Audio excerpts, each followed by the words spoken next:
Sarah Jose Adeogun, and you have the floor. Thank you.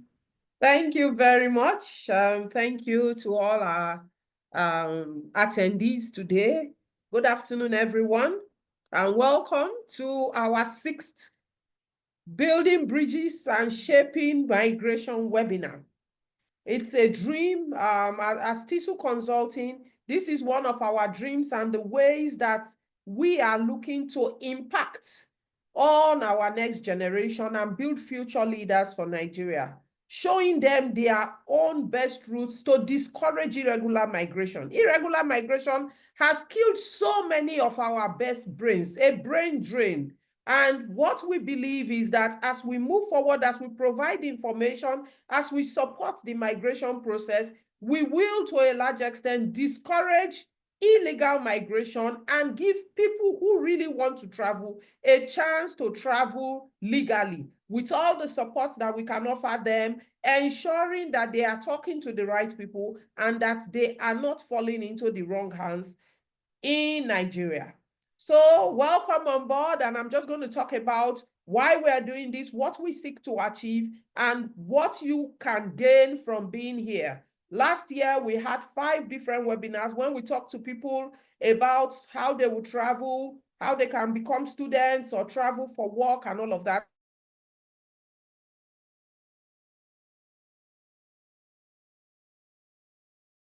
And again, at the end of the webinar, we would ask all those who want to be a part of this to please put down their names and we will follow up and see how we can support you in your own migration journey, because it is personal for everyone. So what is the problem that we identified? What is our solution? What is our impact today? And what is today's session about? The problem we are talking about is that many people embark on migration journeys without adequate information and preparation. So you find out that over 281 million people migrate globally, many falling into irregular status because they lack proper guidance. And then because of this irregular migration, you look at migration exploitation. So people think they are traveling for work, but they are traveling for slavery. They are being held illegally. They can't come back home. Some people travel and they are stuck where they are. If you travel to Dubai and you stay beyond your visa, every day you stay, there is a fine. People find out that they've stayed 1 year, 2 years. They can't even go to the airport because they don't have money to pay the fines to release them. And once you are caught, you go to jail until you're able to pay the fine. So it's a vicious circle. So how do we help people, provide them with the right information, give them the right guidance, ensure that they are able to get the right papers and migrate well? You understand? And then if you look at 50% of people who are trafficked, is because they traveled irregularly.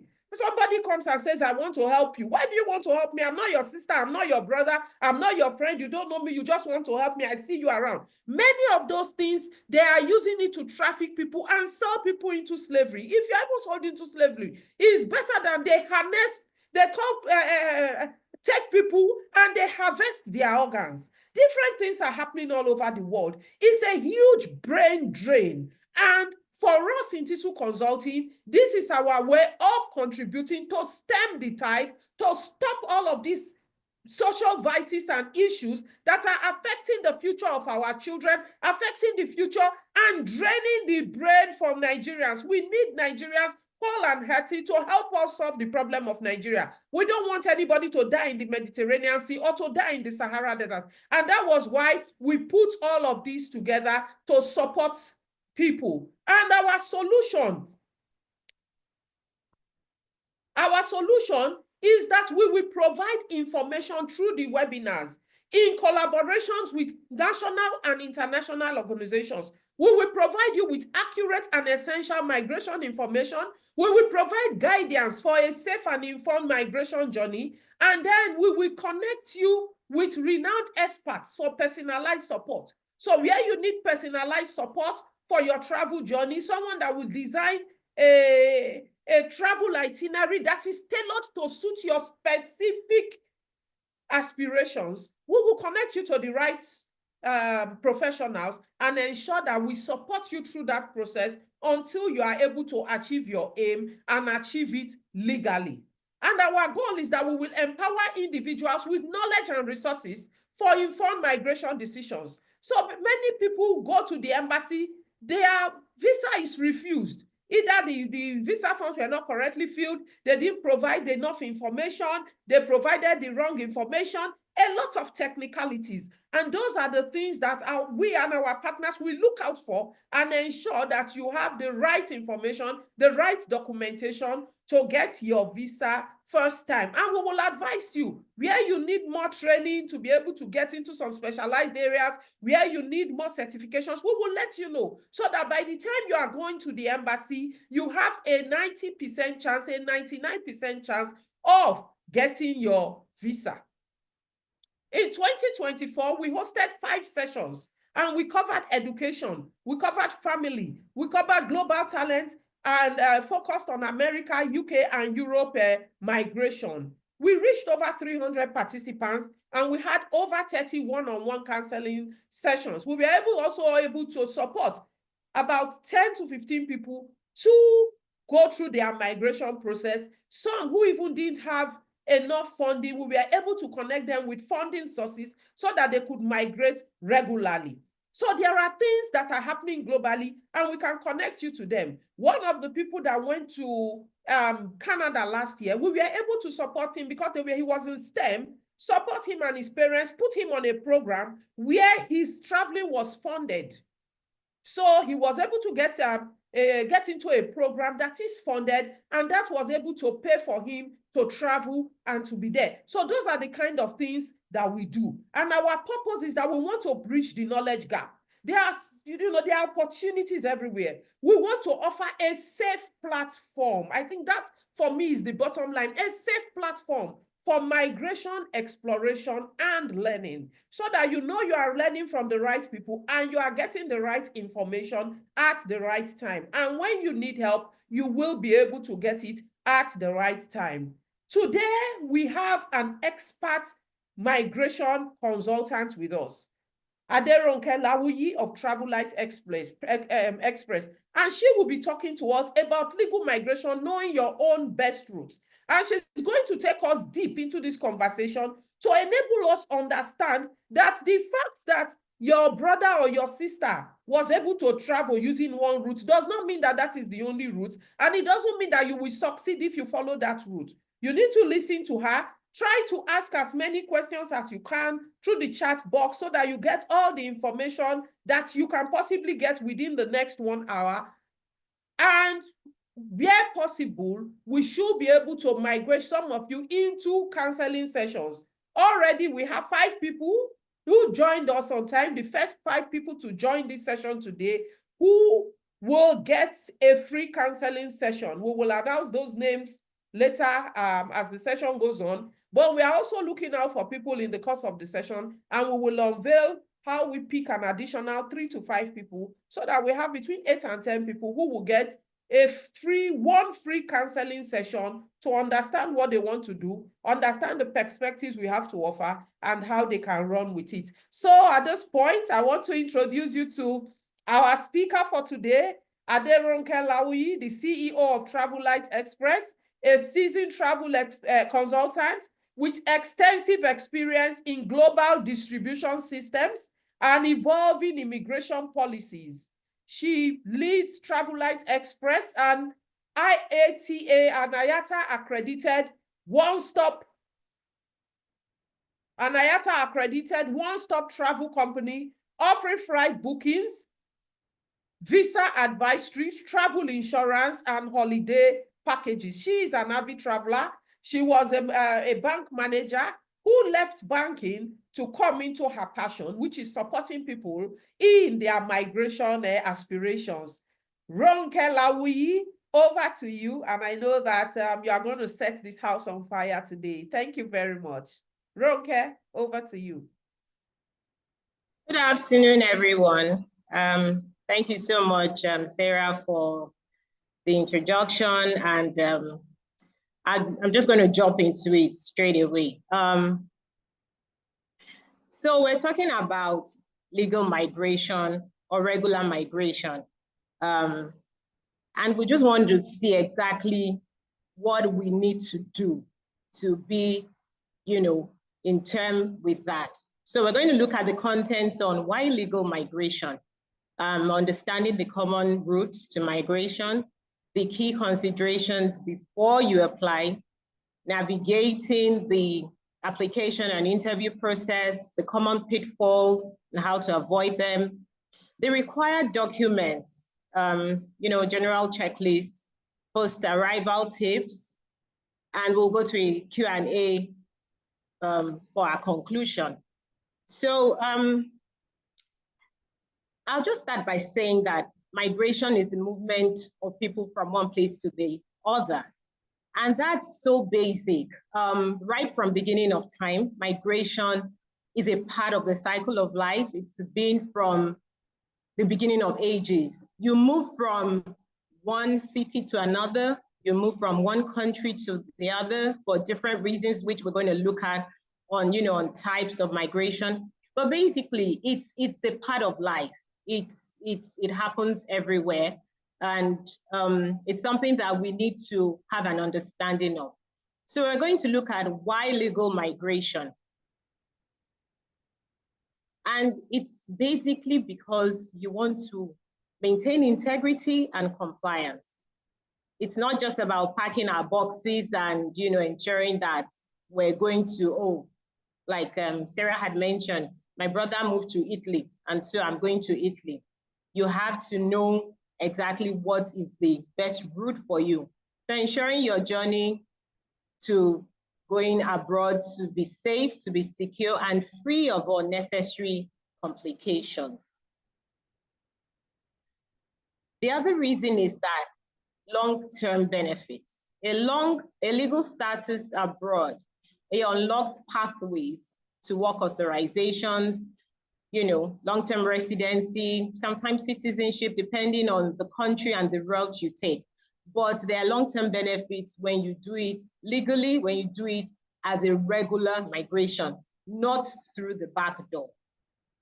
And then the third reason we put here is to access other opportunities. You find that the employers, universities, governments are more likely to trust applicants who have demonstrated compliance with immigration laws.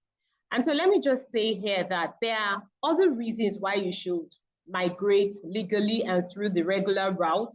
And we've just highlighted 3 here.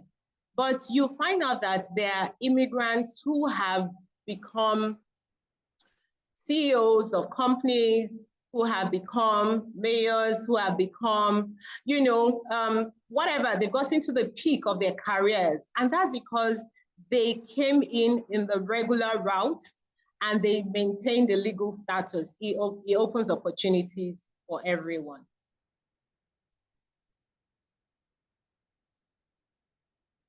So this next slide is just, we're not going to play this, but we all know what's going on in the US right now with immigration.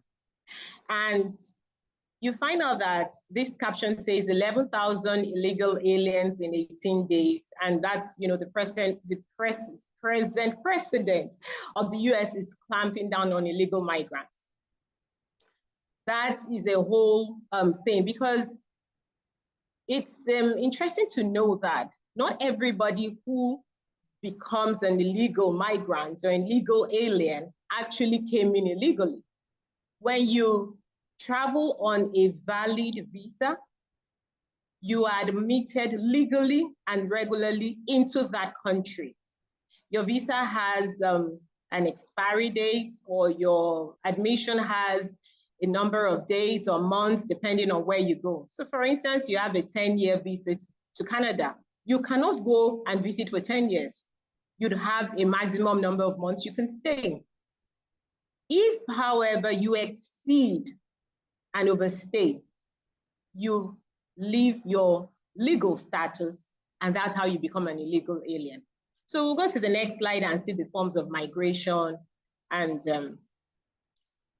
so we've established that migration is movement of people from one place to the other, and this can be internal within a country, You can migrate from Lagos to Benin, Benin to Lagos, Lagos to Abuja. It's still migration.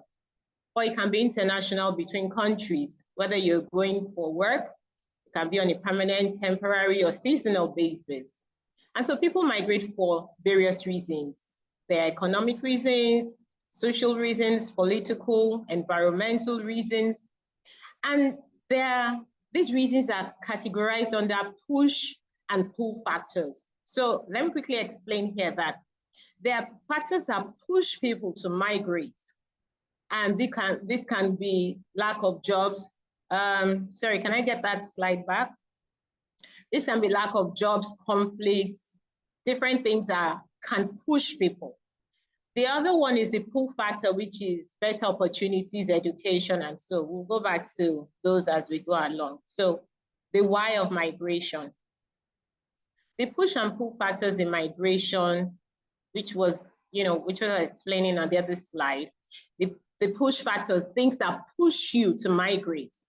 It could be environmental factors. There's famine, there's droughts, there's flooding, factors that are beyond your control. So you find out that, oh, they say there was a hurricane in a particular place, or there was a fire outbreak in California, people lost their homes.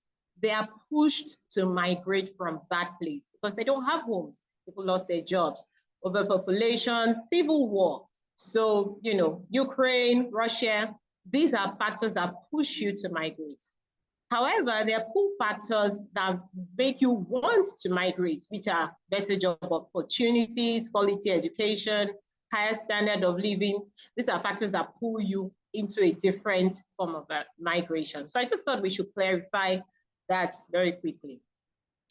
Now, I'd like us to take a moment to jot down which route interests you the most and why. And we'll go to a few things after this. Are you migrating due to a push factor or a pull factor?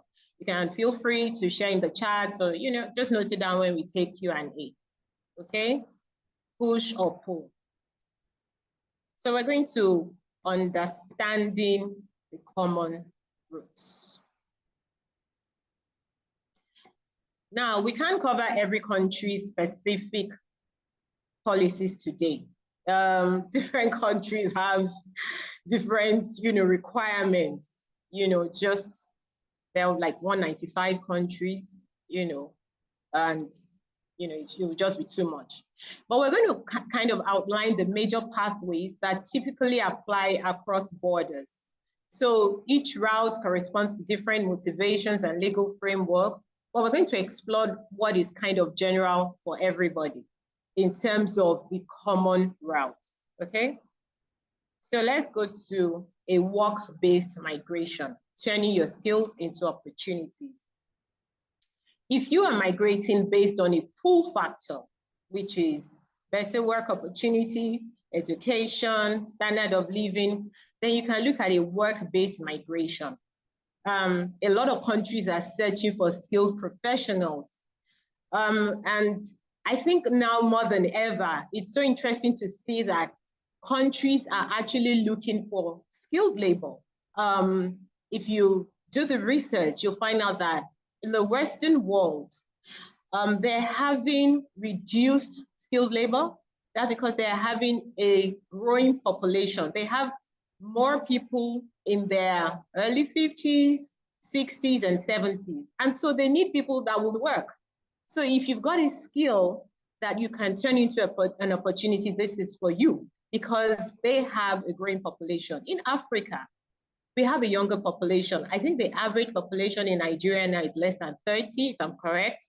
And most places have above 50, 60. So you have, for example, Canada's express entry, the UK skilled worker visa, Australia's general skilled migration, Germany's blue card. I know people have been asking about Luxembourg, they've been asking about European countries, and all these countries are looking for skills that you can turn into opportunities. But please don't go through the back door. So let's go to the study and work as another option. Education is a gateway. And that's one of the things I think Nigeria has tried to showcase to the world. Nigerians are really educated, and that's because of the culture we have in making sure that right from when a child is 3 months, they start putting you in creche. You know, it's just part of what we are, and education is a gateway. If you plan to move for a pull factor, you can try the USA, they have the student visa, the UK, you know, post-study work routes, the Canada postgraduate work permit. There are opportunities everywhere as long as it's an education that you're using as a gateway to residency. So we're going to then look at the family sponsorship. And this is the third one. So bringing loved ones together is also a major consideration because world governments have found out that you're more productive when you're settled with your family. And so that's why Canada is very popular with this sponsorship program. They allow spouses, children, parents to move. You can come on a super visa. And, you know, there are various ways. If you're on a residence permit, if you're, you can invite, you can sponsor your family to come in. The US also has the family-based green card that also reunite families through sponsorship. Australia and the UK, they also have this robust family program. I'm sure we're all aware of how people migrated in 2021, 2022, 2023, when the UK opened the family program. And, you know, people saw that as an opportunity to go with their families. It's easier to settle and work when you are all in one place. Family is everything. If you have your loved ones abroad, this could be your fastest route. We'll look at another one, which is the investment and business migration. And this is for entrepreneurs and investors. If you are a business owner, if you're an investor, migration could be an exciting opportunity. You have the golden visas from Portugal to Greece, the grant residency if you invest in real estate businesses. You have the UK innovator visa. They're welcoming entrepreneurs with fresh ideas, the Canada startup visa, you know, and they're just, it's a whole lot depending on where you want to go. And I'm sure a lot of people have heard of the second passport. You know, if you want to do this migration through investment, is also another route for a regular and legal migration. We're going to look at another route, which is the refugee and humanitarian programs. And so I'm going to use the war in Ukraine and Russia for this. When the war broke out, and I think this is after COVID that this war started. And let me just quickly mention here that if you go back to what this Ukraine war, Russia is about, it's about migration. It's simply because Russia is saying where Ukraine is, where the people in Ukraine migrated to and state is their land, is actually not. And so that's what the war is about. And this war has been going on like 4 years now. Same thing with the war in Israel. It's about migration. The Palestinians are saying this is our land. Israel is saying this is our land. And that's because Israel migrated to that place. And so this conflict has been. Now, going back to refugee and humanitarian programs, because this is an ongoing thing, governments of the world, they make provision for this so that people who are fleeing persecution, conflicts, they are able to absorb them. I know Germany did a huge program on refugees, especially for Ukraine and the Russia war. The US also has a refugee and asylum program. You know, it just, I mean, with the war, you are practically just left on your own. And so that is also a form of legal migration. If you are caught in between wars, you know, civil unrest, there's also that route to explore. So we're going to quickly look at the key considerations before you apply. Regardless of any of the routes we put up, and we've just put up 5, there are other routes, but these are the ones that are clear for you to follow. Regardless of the route, there are fundamental steps to ensure you have a smooth application process. And please do the research and verification. Sarah had mentioned in her opening statement that a lot of people fall into wrong hands, and it's unfortunate, but it happens all over the world. And people think that, oh, it's Nigeria that this happens. It happens everywhere.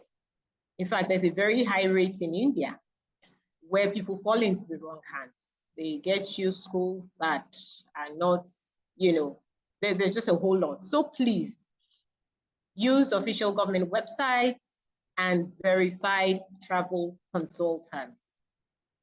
Talk to, you know, Teasoo consults, talk to Travelite, talk to people that you can verify that they'll give you the right information.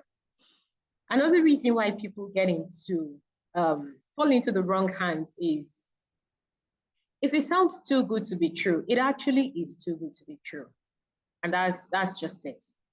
A lot of people offer you, oh, they'll help you to migrate, you earn $50 an hour, 70 pounds an hour. Please be careful. First come, please check out that you're not being, you know, monetized as a person. And so the second thing is your documentation, get essential records, your passport. One of the things we see is that a lot of people don't mentally note, or I don't know, put it on your calendar when your passport is going to expire. And so they want to migrate, and then they find out, oh, I have only 3 months validity on my passport. Most countries expect you to have at least 6 months validity. So please check those things, your validity from your passports. You know, you need to make sure you can prove that you're not going to be a burden on wherever you're going. Your educational certificates, work references, get your documentation right. And then check the country-specific requirements to ensure you're up to date and genuine. And why this is important is that the requirements keep changing. The policies keep changing, governments keep, you know, changing their policies. So because it's always changing, don't say, when my sister migrated 15 years ago, this was what she took. What was okay 15 years ago is not okay now. A lot more is needed. So please make sure your documentation is up to date. The next slide talks about financial planning. And truth is, migration and immigration processes can be expensive. So plan for it. Don't get caught in somebody says, oh, pay 1,000 Naira, I'll help you. You may just be monetized as a person. Plan for it. Let me use an example of when people want to go for their US interview. You know, a lot of people say, oh, I want to travel in 2 months and I need a date. You know you want to travel. Plan ahead. There are no readily available dates. So therefore, plan ahead. And one of the things we tell people at our agency is that, look, you're safer planning ahead and picking the available date for your interview. Those that picked dates last year and it looked like, oh my God, my interview is 1 year to go. Guess what? 1 year has come. They've gone for their interviews, they've gotten their visas. But if you're trying to buy dates and, you know, go through those things, it can turn out not too straight. So plan ahead. If you want to go in 6 months, plan ahead. You want to go in 1 year, plan ahead. You know, because it is expensive, plan your financial planning, save towards it, your legal fees, you know, whatever you need to do. And when I say legal fees, that's because if you're migrating, that you need an immigration lawyer, maybe you're going under sponsorship, you need to plan for it. Proof of sufficient funds is a major factor in visa approvals. And I'm just going to say that people ask why. The highest risk of migration. And when you say highest risk, is because when you go for your interview and you say, I'm going visiting, the number one risk is the risk of migration. If you say you're going visiting, then you're not migrating. You're just going visiting and you're coming back. But when you want to go visiting and you want to migrate through it, it's an immigration risk because the government of that country, they have their numbers.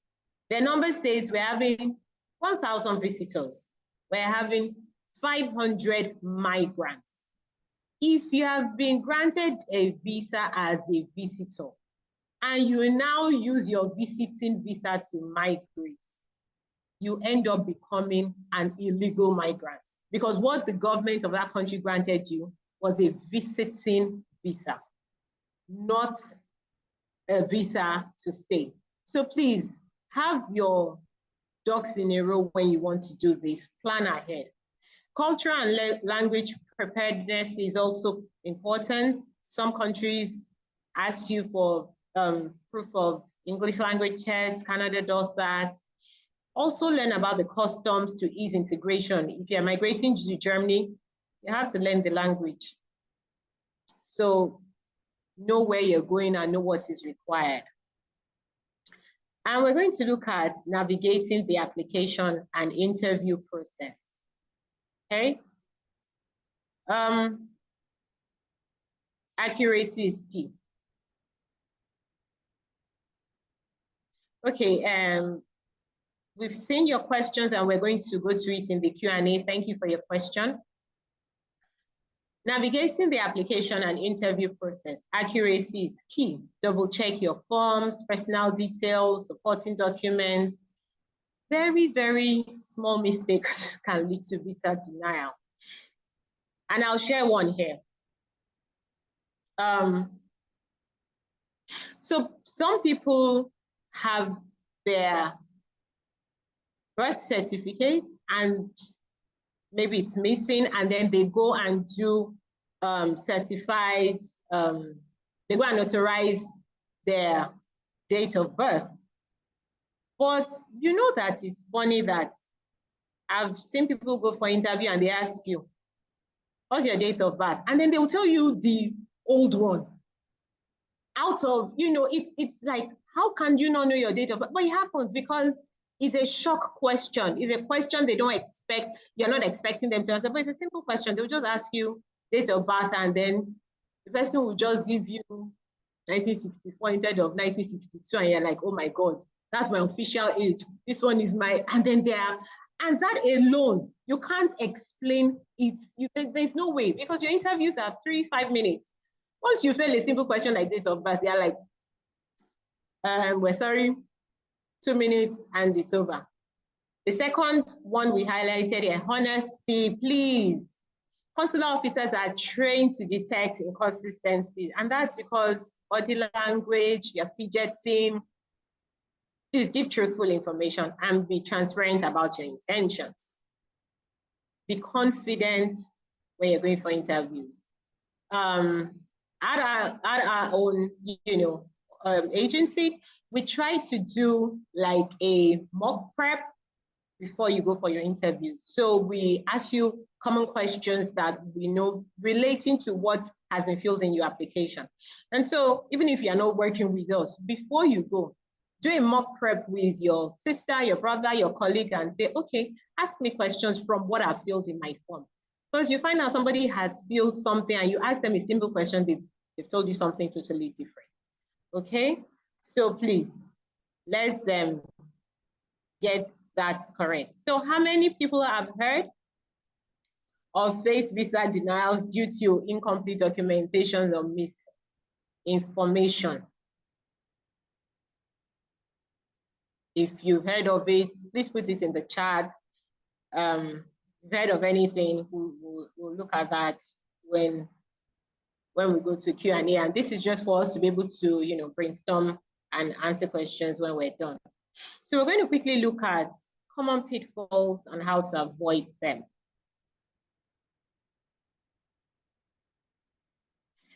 One of the common pitfalls is applying for the wrong visa category.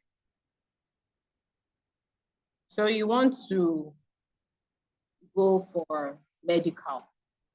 Say you want to go for medical, so that they will give you a medical visa. A lot of countries have that separate. Canada has, birthright. Even the US has, you have to say the category you want to go for. So these are common pitfalls: insufficient proof of funds, last minute rushing. I mentioned that earlier. Plan ahead, ignoring professional advice as well. These are very common pitfalls when we're preparing for your visas, your applications to migrate. And please, it's something that should be checked. So required documents, and this is a general checklist. So specifics vary by country, and there's some core documents you're likely to need. So you need to know which country. So what would be required for a Schengen country may be different from what would be required from the UK, what would be required. So different countries, but we're just going to try and look at, the core documents that you need. So the first one, identity and personal documents, valid passports, at least 6 months validity. People fall into that a lot. Please, please, please. I would advise that when you do your passport renewal, put it on your calendar somewhere. When your passport is going to expire, take out 6 months from it, because you can then renew your passport 6 months before expiry. That gives you time, to do all the paperwork and get your passport. You're not getting caught in, there's no booklet, blah, blah, blah. It just gives you time and you're not under pressure. So even if your passport is valid now for the next 2 years, go back and keep a calendar of when it will expire. And that helps you to, do the renewal ahead. Your birth certificate, I've mentioned this because a lot of people use notarized date of birth documents, and sometimes it may be different. So please make sure you don't have 2 different dates of birth. You cannot be born on 2 different dates. So that is a very essential document. Your national ID as well, if your country has one. In Nigeria, we all have NIN now. Visa application documents, your visa forms, passport size photos, application fee receipt. Passport size photos, as simple as it is, can be a headache, like a big headache. Some countries will tell you it's 2 by 2. Some countries will tell you it's 35 by 45. So please, you need to know what the exact passport size is. It's as simple, but it can, actually also be very significant. The number 3 is your financial proof and sponsorship, bank statement, sponsorship letter if you're funded by family, your employer, your school. Property or assets documents if required. So we hear this question a lot. Why do I have to show property or assets? A lot of countries, especially when you're applying for a visit to a country, to say, I'm just visiting. One of the things they want to ensure is that you have ties to your country. And so that's why that is a supporting document. If you have, if you don't, it's something that you can look at. But if you have, people just say, where should I put it? We say that give as much information as you can.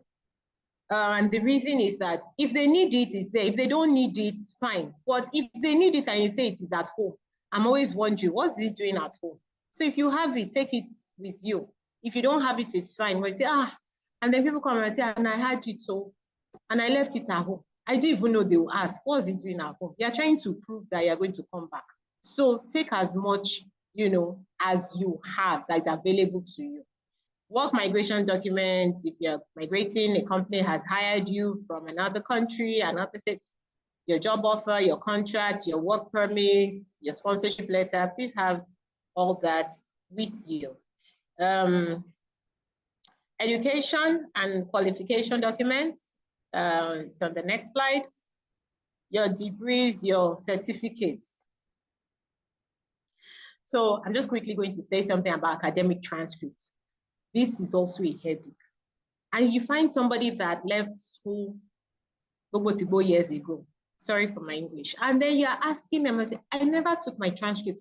How do you want to prove? You're trying to show that you graduated, you have, they can't find their copies of even if they have their certificates, a lot of these schools want their transcripts.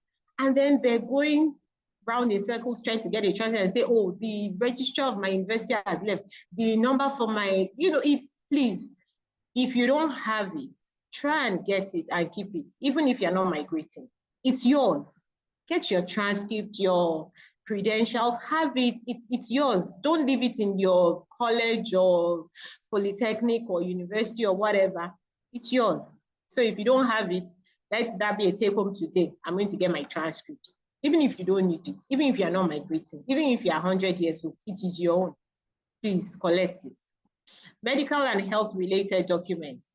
Like I mentioned earlier, if you're going for a medical visa, these are important. If you're going for a visa that requires this, you should have it. There's particular countries that they will ask you your yellow fever before they even ask you your visa.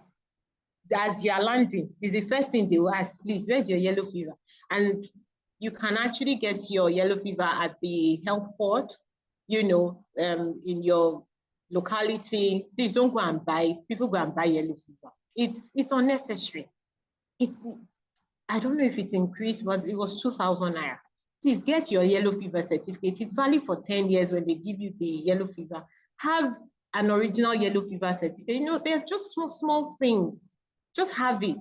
Your health insurance proof. These are things that, would help in your migration process. The next slide talks about your police clearance and legal documents. Some countries ask you for a PCC certificate, and you can get it at your closest police station. This has been automated as well.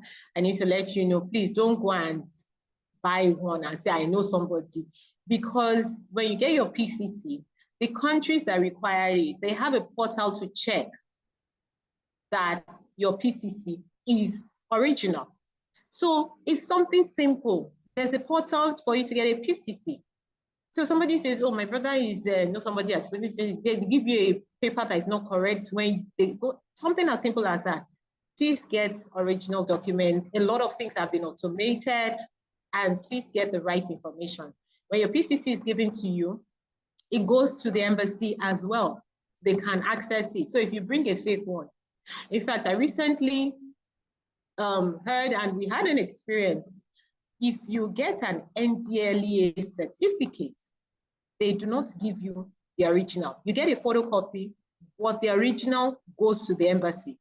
If you go to an embassy with an original NDLEA, I was told that you will be arrested because that means it is fake. I didn't know that. So a lot of information you have to find out so that you don't. Bottom line, please get original documents. A lot of things have been automated. These things can be checked. They can be verified. So please don't, go through the back door. Additional documents depend on your type of visa, proof of language. If you're going for study visa, business plan, investment proof, you're going for investor's visa. If you're going for humanitarian, refugee, and asylum documents. So all these are important. The next slide talks about post-arrival tips. And we put this there because I've gotten my visa, I'm traveling. Please, if you're on a visit visa, please leave before your stay expires. If you need an extension for medical reasons, because we get all this all the time. Somebody comes and says, I traveled and I got sick. And that can happen. If you have a medical reason to extend your visa, please go through the appropriate channel and extend that visa. Don't say, oh, I got sick, I was in the hospital, and I overstayed my visa. When you come back to renew, it's going to be a problem because you have already violated the stay of that visa. That visa has an expiry date. So anything can happen, you know. So we're not ruling out an emergency, someone got sick, but please, if that happens, if you need an extension, there are actually ways to do it properly and regular. Don't just say that. And some, you know, don't just say that I was in the hospital. See my hospital paper. The embassy doesn't want to see your hospital paper. Theirs is that they've given you a visa that says you can stay for 30 days or 90 days or whatever. And you have exceeded that time. If anything happens, seek an extension for medical reason. Don't just assume it's okay to come with the, see my admission, I was admitted for 2 weeks. See my, it doesn't go well when you come back and you're trying to, and that's because the person is not even trying to migrate on a visiting visa. They actually had an emergency, but please still go through the proper route of extending your visa if you have an emergency. If you're on a student visa, don't exceed permitted work hours. They know, they check. Because when you want to do your postgraduate work permit, they will deny it. So please stay within the confines of your visa conditions. Next slide talks about network and engage.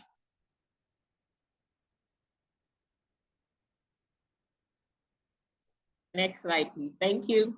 So join local communities, professional groups, campus organizations to expand your opportunities and support system.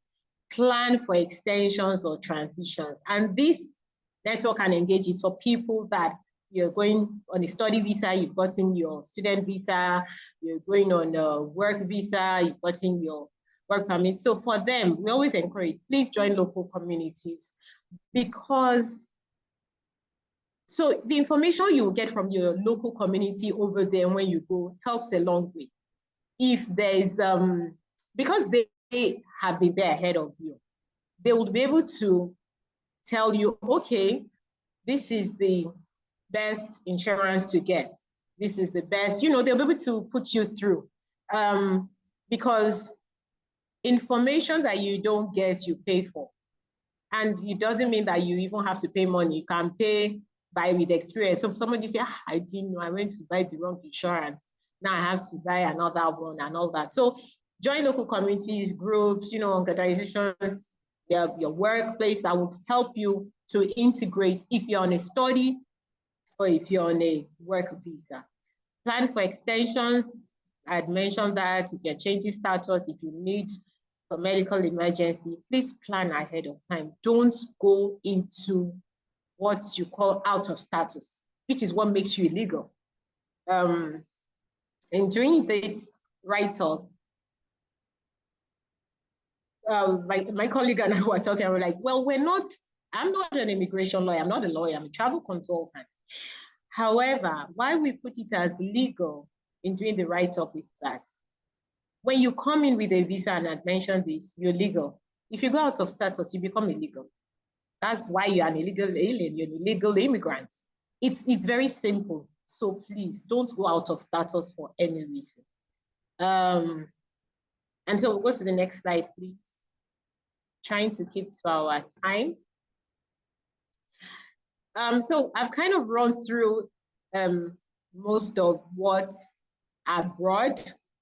And when I say broad, it's wide. And, you know, we talked about what will give you a clearer picture on the common routes, best practices, your practical tips for your own best migration. And we can't address every country's unique policies in one go.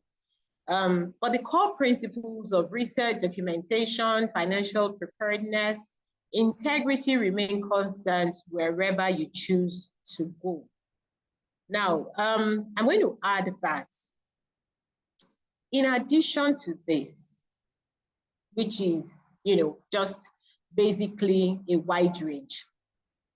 One of the first things you want to determine before you migrate is why you're going. The why helps you to know how to go. Don't just say, my sister moved to Italy, my brother went to Germany, my cousin, my uncle moved to Canada. Why are you going? You. That is important. So that you know by yourself. Don't go because somebody else went. Another thing is that people don't tell you the whole truth and nothing but the truth. You don't get that. There's a lot of packaging out there. So please, make sure you do your research. It's the grass is greener on the other side. It's not always greener. It can be an illusion, it can be a mirror, it can be a reflection. So be sure, because we've seen people live fantastic careers, very good jobs, good businesses, and then somebody sells, go abroad to them, and they go and they find out they're like, it's not all that it seems to be. So you need to know, why am I going? Once you know the why you are going, then anything you see, you can face, because this is your own decision. And that's why it's the best route for you, not for your auntie, not for your friend, not for your colleague, not for your brother. Be you. Once you know, I am going for this reason, I want to go for this reason, and whatever your reason is fine. Then you know that anything your eyes see is your decision. You can take it head on. And so our next slide talks about specific concerns that you have about migration. Put it in the chat. If you have encountered any challenges you'd like to share or get feedback on, put it in the chat so that we can take a few. We're mindful of time, and we want to make sure that we don't keep people longer than we have to. And so, final words, your migration journey starts now. The world is full of opportunities. I personally believe that we're meant to move around. And that's why we're not created as trees. Trees stay in one place. You go 20 years, you come out, the tree is there. But we have legs. So move around, see the world.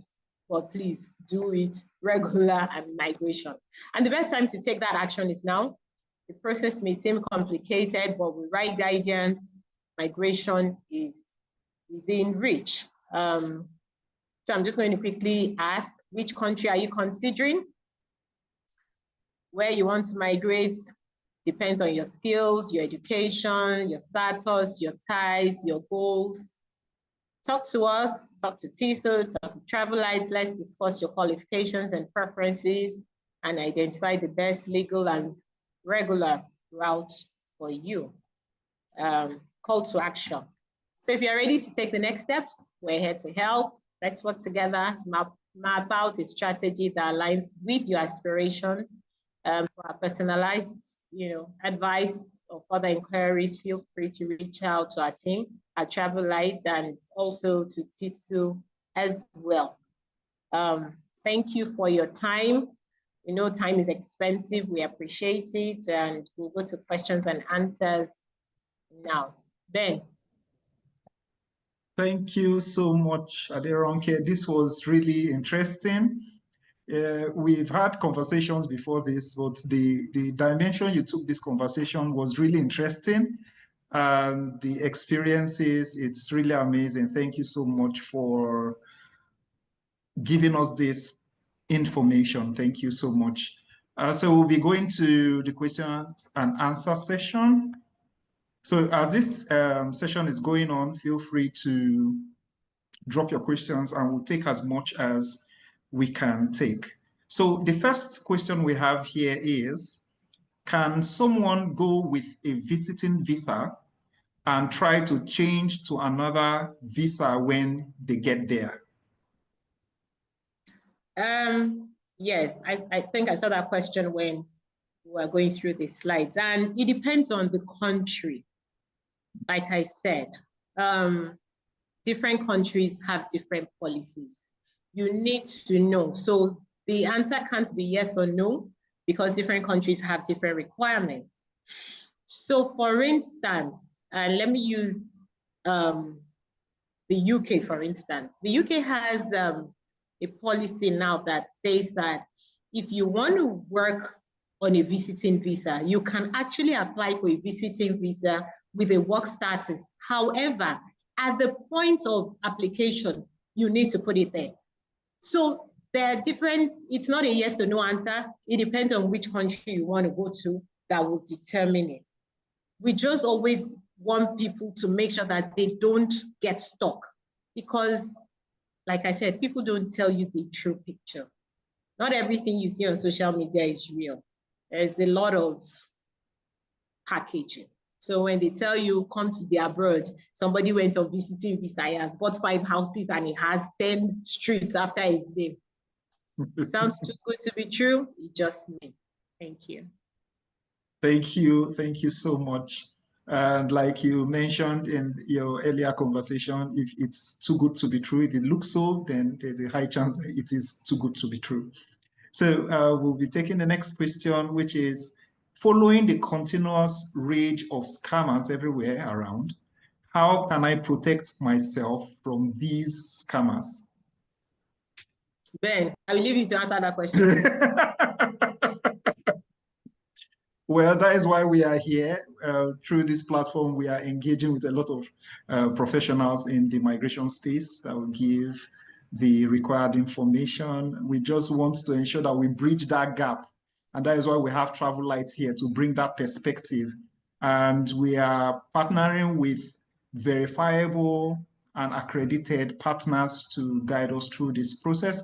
And that is why it is equally free, to ensure that this message can get to as much people as we can get to. So thank you.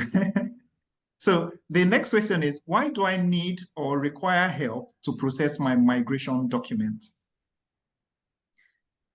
So it's really up to you.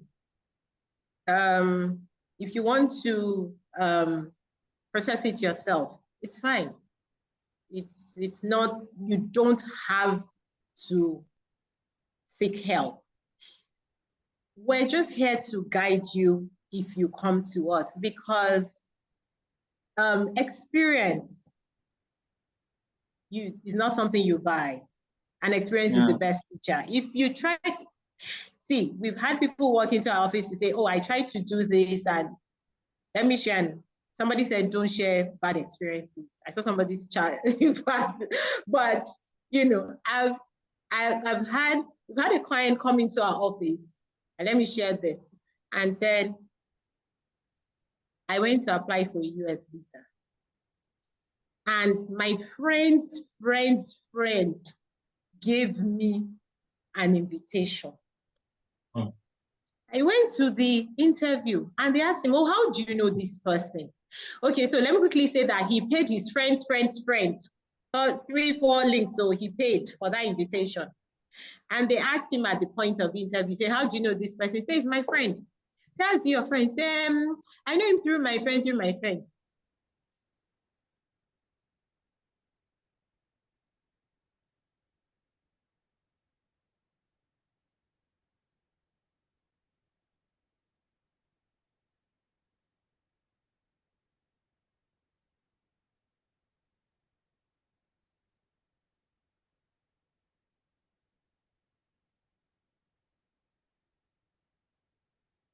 Sorry, we seem to have lost Aderonke.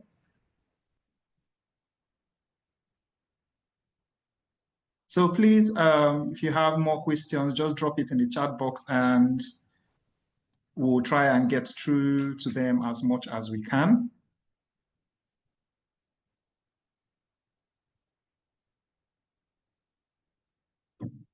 Okay, so I think she has some network challenge and will be joining us back shortly. Let's go ahead. I think there are some of those questions we can answer in hand and provide the right guidance for the participants. Thank you very much, everyone. Thank you. So I think one of the questions that is asked here is, how do we boost our confidence? How do we boost our confidence? Okay, thank you very much. Boosting your confidence means that you know that you have the right documentation, you know that you filled the right information, and you know that whatever they are asking for, you are well prepared for that interview. And that is why support is usually required for professional consultants to support you in reviewing your documentation, in helping you with your form, in helping you put your whole application together. That way, because of experience, they've done it for several people and they've done it time and time again. It gives you some confidence and some comfort, knowing that you are going with the expected and right documentation and information. And then, like Aderonke has said, there is also some preparation that needs to go into it, where you are asked some questions and prepared, so that you are shown the right answer, the right body language, how to do some of those things. That way you go in with confidence and it boosts your opportunity of getting a visa. Thank you. Thank you so much, Sarah. And the next question is, do they check social media accounts and posts before a visa interview? I haven't gotten that experience, but I hear also that some of that is done, but it's not just for regular visit visa and all of that, and there must be an indication or some information that they will get that will enable them to start doing that in-depth investigation. But just for a regular visit visa and all of that, I don't think that they would go that far. They look at your information, they verify sometimes your documentation if they are not sure. But going into your social media accounts, I think that's far-fetched. I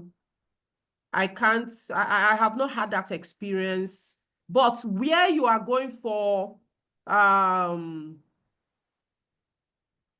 migration, to what's it called now?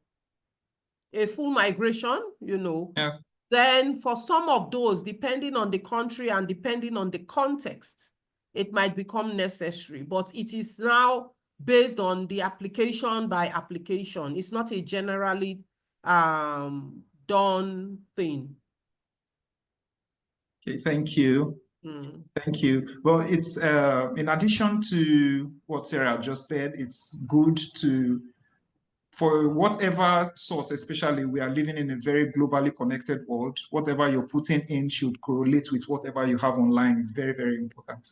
Yes, and it must also be what you believe in, because we see people chasing clouds and putting things they really don't believe in online just because they are chasing clouds. And at the end of the day, even if not for visa purposes, it could have an impact on you professionally or otherwise. So always make sure that you are putting your best foot forward on social media.